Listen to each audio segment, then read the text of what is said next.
Okay, so I'm going to call this done. It's not exactly finished. There are small areas and and kind of the edge of the drawing. Um, like this stuff. I don't like this stuff. You may remember from class. These lines kind of ending before they go off the paper. But for now, I'm going to call it done.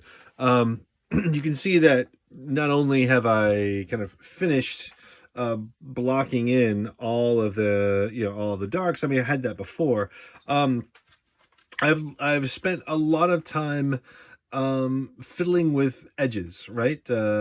Sharp edges, soft edges. Here's a great example. Sort of this white triangle shape.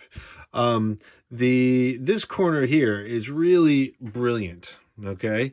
Um, you can see the contrast between the bright whites of that corner and then the shadows beyond. And it's the point is a very sharp edge, okay? But then the edge softens pretty quickly as it gets in through here. From the transition from this white into this shadow is pretty soft.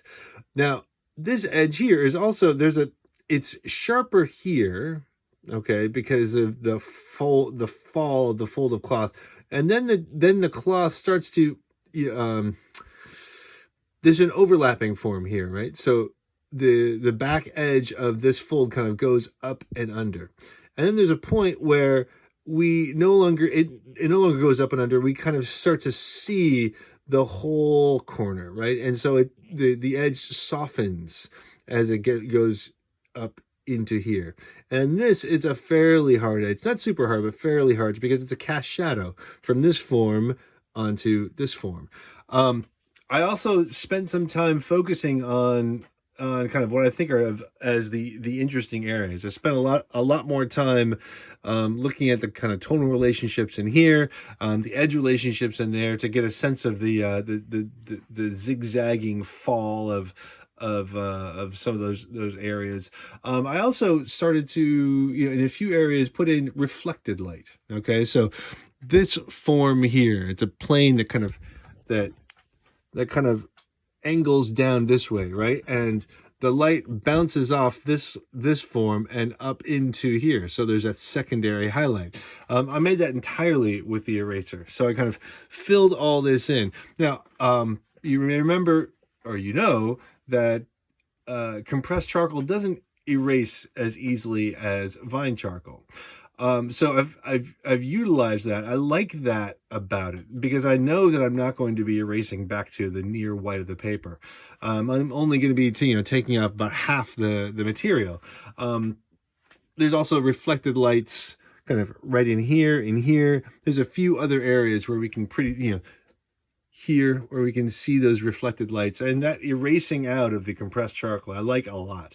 I like the surface too of the erasing, kind of filling in, erasing out, filling in again, erasing out. So there's several layers in a lot of these shadows. And what that does, the subsequent layers they don't go into the paper as much. They kind of stay on top. So as you erase, it kind of smears, almost blends, but not quite like a blender.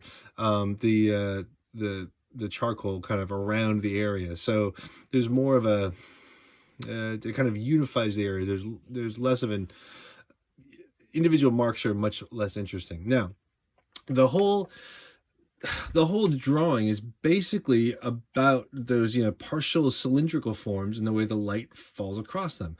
I look at the underlying structure as well. I mentioned before, we can see several distinct types of folds, right? There's the hanging folds, pipe folds, the half lock folds, the kind of the zigzagging folds, like all that is structural, but it's really about edges, and how light falls across form. This little kind of Y-shaped light is a great example. This whole side is a hard edge. This whole side is a much softer edge.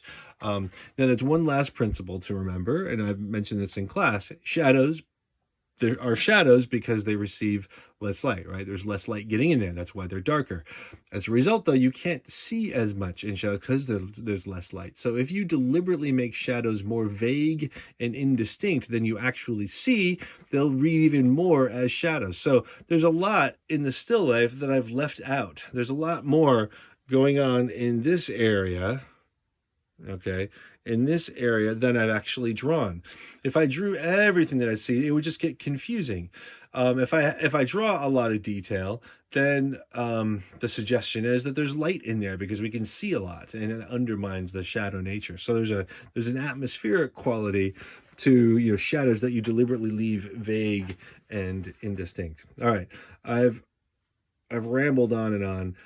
What I have done is I've looked at every square inch of, or I've dealt with every square inch of the drawing in a way that works best for me. There's not just a good enough quality. Well, I guess there are. I pointed out a few of those areas that are not quite finished because of the clips, but generally I've really paid attention to every part of the drawing and made it exactly the way I need it to be, not just the way it kind of fell.